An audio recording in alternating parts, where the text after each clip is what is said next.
Que la paz del Señor sea con todos nosotros en esta hora. En esta oportunidad poderles compartir lo que llamo el blindaje divino. No es otra cosa sino la plena seguridad del creyente en la persona de Jesucristo. Entendiendo en el mundo que estamos viviendo, en este siglo, en esta, en esta era, como algunos dicen, un mundo lleno de pecado, de maldad, de malicia, de injusticia, de corrupción y de todas clases de males. También podemos notar allí cómo se dificulta la vida en estos tiempos, de tal manera que no es extraño ver personas atemorizadas, con incertidumbre, con pánicos, siendo víctimas del miedo, de la zozobra, ante una evidente falta de seguridad. Pero este sentir no solamente está en una persona inconversa, sino también no es extraño verlo en muchos creyentes. Y para eso estamos compartiendo este contenido, para a la luz de las escrituras poder ver cómo Dios en su amor, en su justicia, nos brinda una rotunda verdad, una verdad inalterable sobre la necesidad o ese beneficio de seguridad en la persona de Jesucristo. Por esa razón hemos preparado este contenido esperando que te quedes hasta el final, porque así le estaré presentando a la luz de las escrituras 4 puntos que juntos conforman esa verdad sobre la seguridad que tenemos en la persona de Cristo Jesús. Bueno, vamos a comenzar y quiero presentarles el primer punto. Es mencionado en la carta a los Romanos, en el capítulo 8, versículo 31, el apóstol Pablo escribiendo a los creyentes de Roma, presentándole estas verdades que garantizan que nuestra fe sea una fe sólida y a su vez también el poder permanecer, poder resistir cualquier acechanza, cualquier ataque, cualquier engaño que quiera debilitarnos y así traer perjuicio a nuestra comunión con Dios. Y es que en la carta de Romanos capítulo 8, versículo 1, el apóstol Pablo hace la siguiente pregunta: ¿qué pues diremos a esto? Si Dios es por nosotros, ¿quién contra nosotros? Este es el primer punto. Si Dios es con nosotros, ¿quién contra nosotros? Pablo está apelando a la grandeza de Dios, a la naturaleza de Dios que nos manifiestan y que se nos muestra en las Sagradas Escrituras.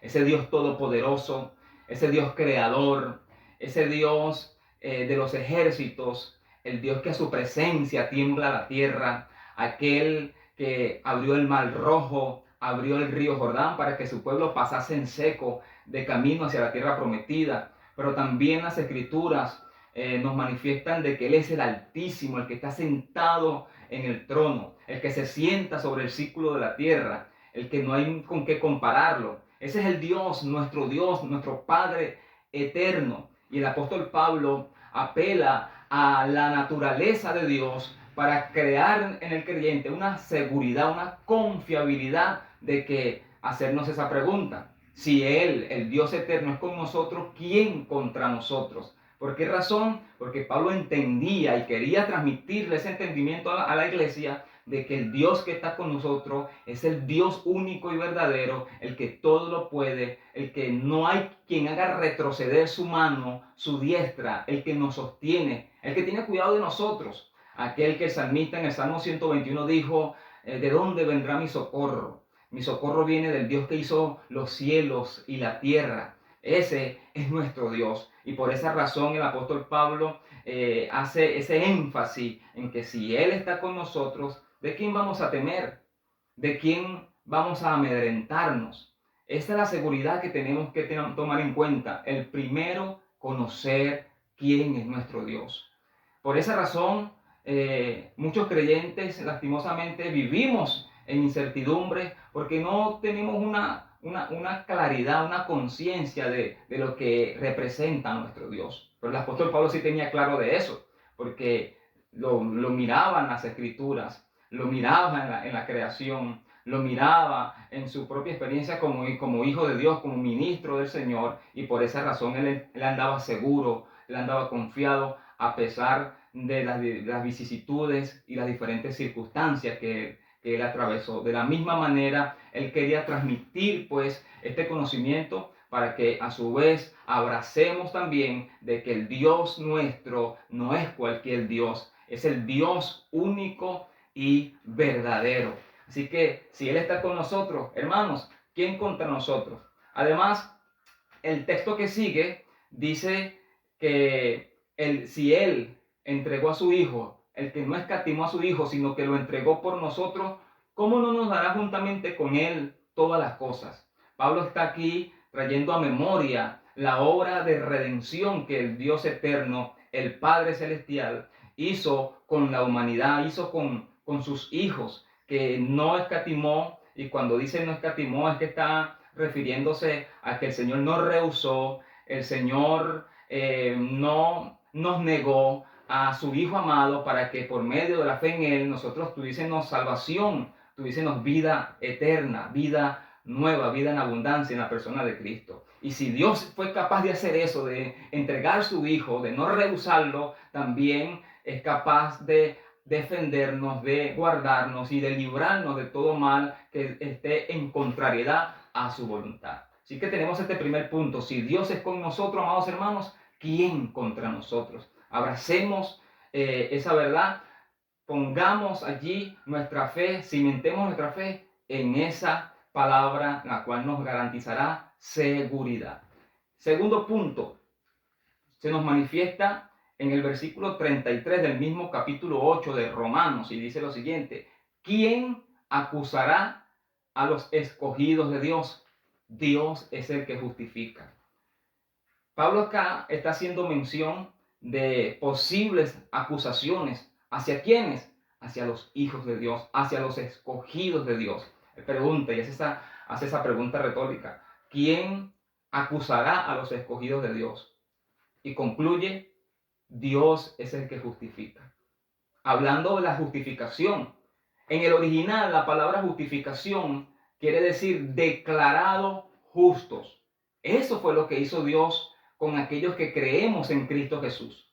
También podemos tomar en cuenta lo que se nos manifiesta en la segunda carta a los Corintios capítulo 5, versículo 21, donde manifiesta lo siguiente: al que no conoció pecado, refiriéndose a Cristo, por nosotros lo hizo pecado, para que nosotros fuésemos hechos justicia de Dios en Él, en Cristo Jesús. Al que no conoció pecado, refiriéndose al Señor Jesucristo, por nosotros lo hizo pecado, para que la justicia del Señor Jesucristo pasase a nosotros y nos convirtiéramos en justicia de Dios en la persona de Jesucristo. En otras palabras, en Cristo Jesús somos justificados. En otras palabras, como lo dice en el original, por la fe en Cristo Jesús somos declarados por Dios justo, declarado por Dios justo. Por eso es que el apóstol Pablo, de una manera segura, de una manera confiada, expresa lo siguiente: para que también la iglesia abrace esa confiabilidad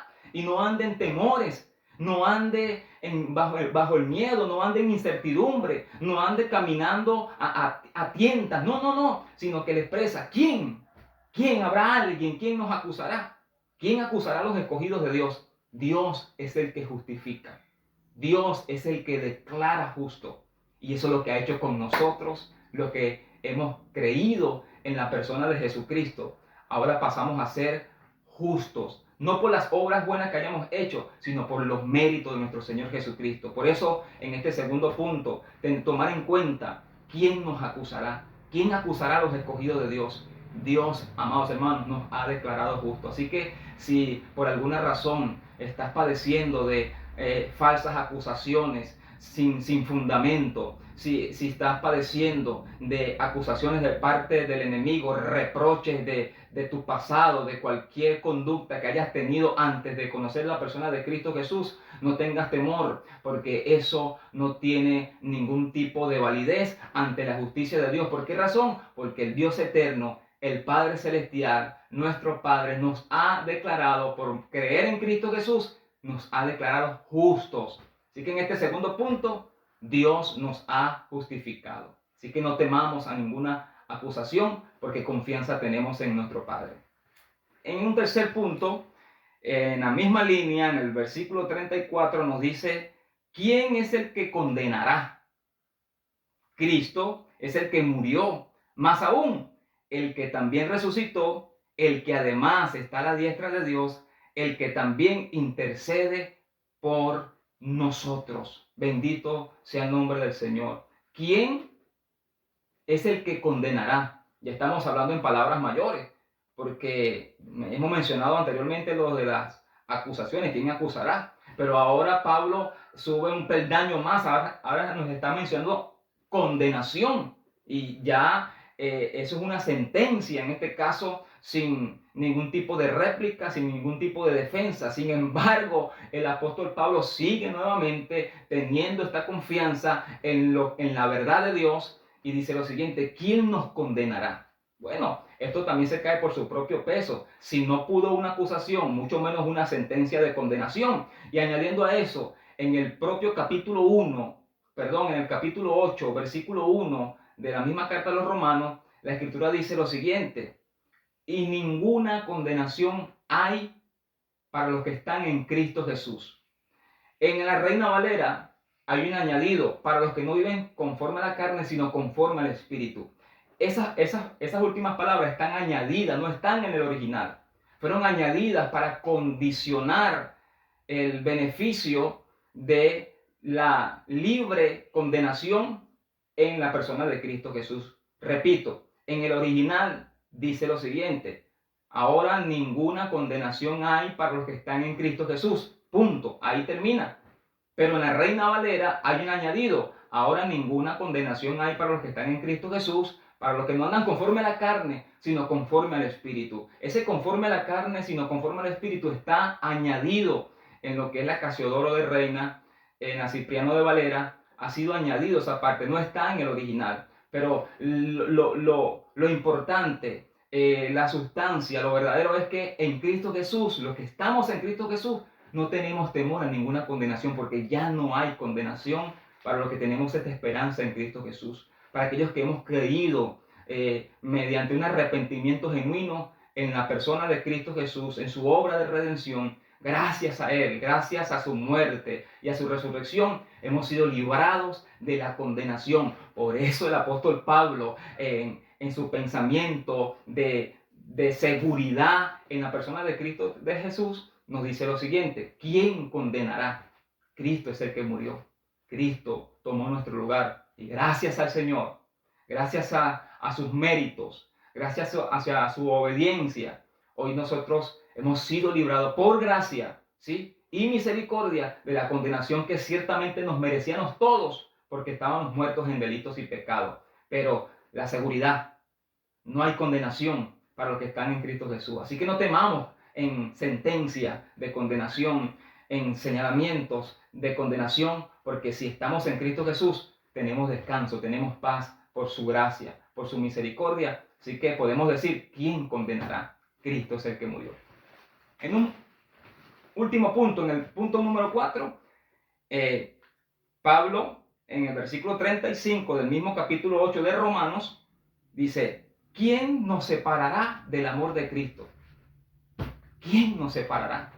Nuevamente una pregunta allí clara: ¿quién nos separará? Pueden haber posibles agentes que intenten separarnos. Pueden haber posibles situaciones, circunstancias que nos lleven al punto de querer separarnos ante Dios. Y Pablo las menciona: ni tribulación, ni peste, ni hambre, ni persecución, y cosas semejantes a esta tienen el poder suficiente para separarnos de Cristo. Por eso el apóstol Pablo, de una manera confiada, lleno, inspirado por el Espíritu de Dios, manifiesta a la iglesia, a nosotros hoy, los creyentes en el Señor Jesucristo: ¿quién nos separará del amor de Dios? ¿Quién nos separará? Nada nos podrá separar. Más adelante, 2 versículos más adelante, en el versículo 38, Pablo expresa la siguiente declaración: por lo cual estoy seguro que ni la muerte, ni la vida, ni lo alto, ni lo bajo, ni lo presente, ni lo porvenir, ni ángeles, ni principados, ni ninguna cosa creada nos podrá separar del amor de Dios que es en Cristo Jesús, Señor nuestro. Esa palabra que el apóstol Pablo, por lo cual estoy seguro, esa Es la seguridad que hoy, de acuerdo a la voluntad de Dios, de acuerdo al pensamiento de Dios plasmado en las Sagradas Escrituras, es el que usted y yo tenemos que hoy abrazar, fundamentarnos, para así gozar de una plena seguridad en la persona de Cristo Jesús. Hermanos, en Cristo Jesús estamos y somos más que vencedores. No tenemos que tener algún tipo de temor. Ya no podemos dejarnos arropar, agobiar con las dudas, con la incertidumbre en que seré salvo, no seré salvo. No, eso no es una actitud, no es un carácter propio del Hijo de Dios. El Hijo de Dios tiene que andar seguro. ¿Sabe por qué? Porque el Señor nos ha brindado una seguridad en cuanto a su salvación. Nos ha brindado una seguridad en la cual nos ha dado un sello, el sello de su Espíritu, para darnos una garantía, amado hermano, y así poder cumplir con el propósito y ocuparnos en esas obras que Dios desde la fundación del mundo ha preparado para que nosotros andemos en ella, pero de una manera segura, de una manera confiada. No en nuestra capacidad, no en nuestra humanidad, no en nosotros mismos, no en nuestro corazón, sino en la verdad. Cristo es la verdad. En lo relacionado a la seguridad que el Señor nos ha brindado en la persona, en la faz de Jesucristo. Sin más, hermano, esperando que este conocimiento, estos 4 puntos en conjunto puedan fortalecer nuestra fe y así ser liberados de toda clase de miedo, de dudas, de incertidumbre, que no importa movimientos telúricos, situaciones a nivel mundial, cosas que por las noticias pasan, de asuntos por venir, nada de eso. Tenemos que estar tranquilos, seguros y confiados en que en Cristo Jesús no hay condenación, no habrá quien pueda contra nosotros, porque si Dios es con nosotros, ¿quién contra nosotros? No hay condenación. ¿Quién acusará? ¿Quién nos separará? En Cristo Jesús estamos plenamente seguros. Esperando que esto haya sido de gran bendición para nuestra vida, como lo ha sido para mí, pero en el Señor que también sea para usted también. Pero le recuerdo antes de culminar que usted pueda dejar un me gusta allí, porque eso nos ayuda mucho. Recuerde que esta plataforma de YouTube solamente le da prioridad a contenidos que no traen ningún tipo de edificación, sino lo que quieren es distraer. Entonces, por lo tanto, contenidos como esto y semejantes a esto son poco sugeridos, pero si hay bastante interacción en el me gusta, en el compartir, en los comentarios y el poder suscribirse, esto nos ayuda mucho para así poder alcanzar a una mayor audiencia. Recordando que todo debe ser para la gloria de Dios. Sea que comamos, sea que bebamos o hagamos cualquier otra cosa, hagámoslo todo para la gloria de Dios. Que la paz del Señor sea con todos nosotros, amados hermanos. Hasta una nueva oportunidad.